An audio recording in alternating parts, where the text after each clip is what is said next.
मेरे बातों का बहुत बुरा लगा था विपक्षी दलों को। मैं दोबारा बोलना चाहता हूं, पहले ये बनती हैं क्षेत्रीय पार्टियां, रीजनल पार्टी, और रीजनल पार्टी के बाद बनती है ये पारिवारिक पार्टी। और भारत की प्रजातंत्र परिवारवाद को कभी भी प्रश्रय नहीं देगा, विचारधारा को प्रश्रय देगा। इसलिए परिवारवाद पार्टियों का समाप्त होना निश्चित है, ये आप मान करके चलिए। देखिए, बीजेपी को देश की विविधता में विश्वास नहीं है। ये एक नेता, एक पार्टी, एक शासन, इसमें विश्वास करते हैं, एक चेहरे पर विश्वास करते हैं। देखिए, ये विपक्ष की क्षेत्रीय पार्टियों को तो खत्म नहीं कर सकेंगे, चाहे वो आरजेडी हो, जेडीयू हो, डीएमके हो या टीएमसी हो, इसको तो खत्म नहीं कर सकते हैं। तो इनका टारगेट, ये जो इनके साथ जो पार्टियां हैं वो हैं, और अनुप्रिया पटेल को, ओम प्रकाश राजभर को, संजय निषाद को,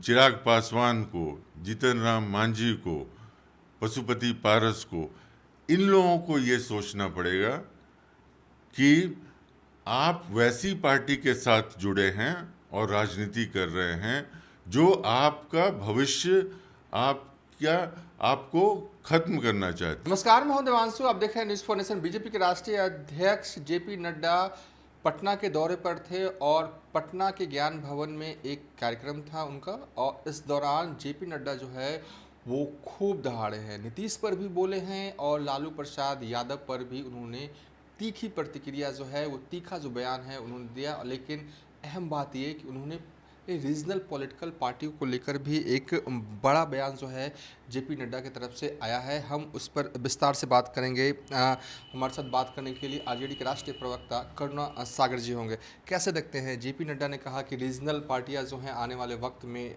नहीं रहेंगी? देखिए देवांशु, ये जेपी नड्डा जी ने पिछले एक साल में दूसरी बार बिहार में ही आके ये बात कही है, और वो कोई मामूली नेता तो है नहीं, बीजेपी के राष्ट्रीय अध्यक्ष हैं, तो इसलिए बहुत जिम्मेवार हैं और जिम्मेवारी से कह रहे हैं, और इसका मतलब बीजेपी की राजनीति इसके इर्द गिर्द घूम रही है। तो इसके कई पहलू हैं, मैं कोशिश करूंगा कि थोड़े समय में सबको कवर कर लूं। देखिए, पहली बार बीजेपी की कथनी और करनी में क्या अंतर है। आपने देखा जो एनडीए की जो लास्ट मीटिंग हुई थी उसमें 38 दल थे, अब एआईडीएम के बाहर चला गया, 37 दल बचे हुए हैं। 37 दल में बीजेपी के अलावा बाकी 36 के 36 दल तो क्षेत्रीय पार्टी हैं।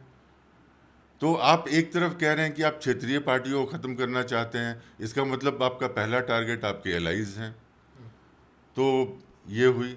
दूसरी बात, इन्होंने राजनीति शुरू की 2014 में ये कहते हुए कि कांग्रेस मुक्त भारत होगा, तो कांग्रेस मुक्त भारत तो इनसे हो नहीं पाया। अब ये क्षेत्रीय पार्टियां मुक्त भारत की बात कर रहे हैं। तो ऐसा बीजेपी क्यों कहती है और क्यों करती है और क्यों सोचती है? देखिए, बीजेपी को देश की विविधता में विश्वास नहीं है।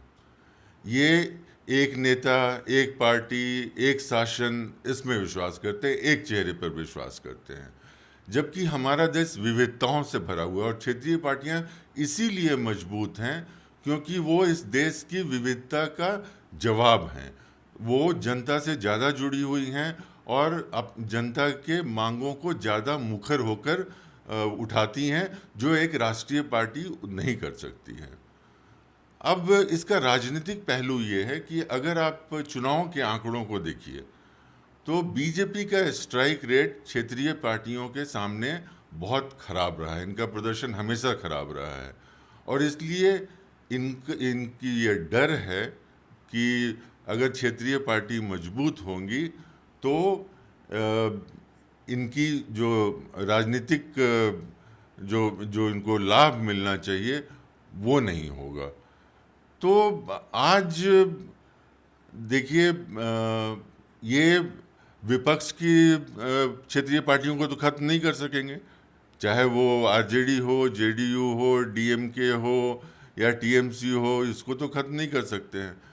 तो इनका टारगेट ये जो इनके साथ जो पार्टियां हैं वो हैं।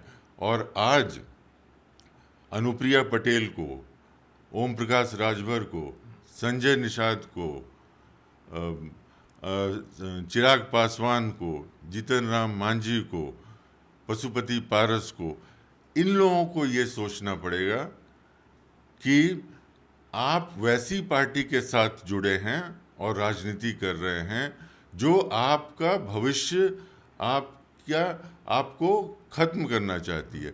तो ये जब अपने समर्थकों के पास जाएंगे तो कैसे समझाएंगे कि किस कारण से हम इनके साथ जुड़े हैं, इनके साथ काम कर रहे हैं, जबकि ये तो आपका अस्तित्व समाप्त करना चाहते हैं। और अस्तित्व इसलिए समाप्त करना चाहते हैं क्योंकि ये हर पार्टियां जो हैं वो एक एक समुदायों से जुड़ी हुई हैं, एक एक मुद्दों से जुड़ी हुई हैं।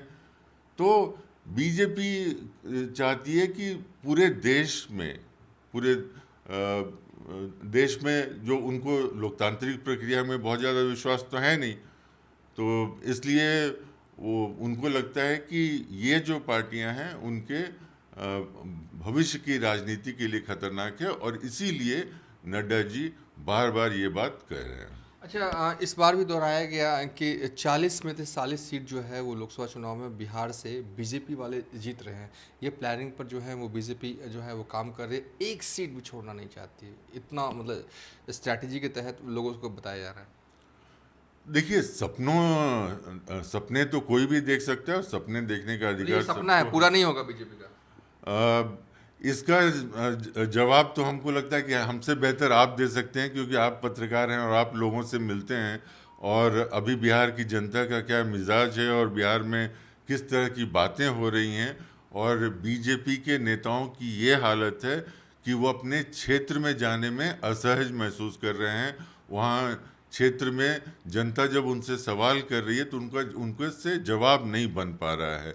तो इसलिए इस तरह के सपने हैं जो दिन में देखे हुए सपने हैं। नहीं, अब बीजेपी के बड़े बड़े नेताओं का दौरा जो है वो बिहार में शुरू हो चुका है और आने वाले वक्त में और भी तेज होने जा रहा है। तो नहीं लगता है कि इसका एक सकारात्मक और जो फायदा जो है वो बीजेपी को मिल सकता है?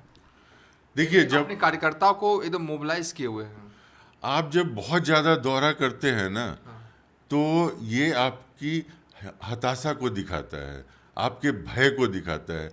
अगर आपको विश्वास हो, अपने आप पर आपको जब आत्मविश्वास हो कि हमारा तो ये काम हो रहा है, हम तो यहाँ जीत रहे हैं, तो आप क्या उस पर बार बार कोशिश करेंगे? कोशिश तो वहीं की जाती है ना जहाँ मालूम है कि हमारा जनाधार खिसक गया है। तो इनको खिसक गया है। इनफैक्ट हम आपको बता रहे हैं, एक बार हम वेस्ट बंगाल में गए थे पिछले बंगाल चुनाव के बाद में, और वहाँ के लोगों से बात कर रहे थे और जानने की कोशिश कर रहे थे कि बीजेपी के खराब प्रदर्शन का कारण क्या था।